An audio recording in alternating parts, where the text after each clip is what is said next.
অনেক সময় দেখা যায় মাইক্রোসফট অফিস ওয়ার্ডে আমরা যখন কিবোর্ডে লিখতে যাই এই অবস্থায় নাম ঠিকানা বা লিখতে গেলে অনেক সময়কে আমাকে এভাবে এভাবে লিখতে হয়, অথবা আমাকে মাঝখানে এভাবে ডট চিহ্ন করে ব্যবহার করতে হয়। এগুলো করতে অনেক সময় সাপেক্ষ ব্যবহার করা লাগে, সেটা আমরা এখন দেখব।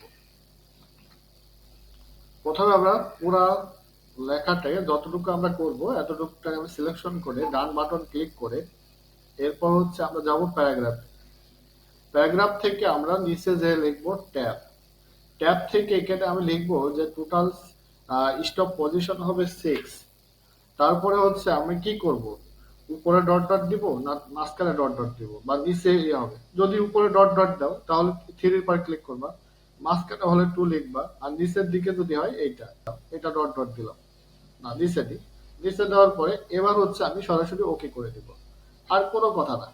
এবার আমরা নেমের এখানে যে একটা করে ট্যাব সাব দিব, অটোমেটিক আমার এই লেখাগুলো অটোমেটিক হতে থাকবে। খুব সহজেই আমরা এই ড্যাশ চিহ্ন দেখো সব জায়গায় সমানভাবে এই ড্যাশ চিহ্নটা ব্যবহার করা হয়েছে।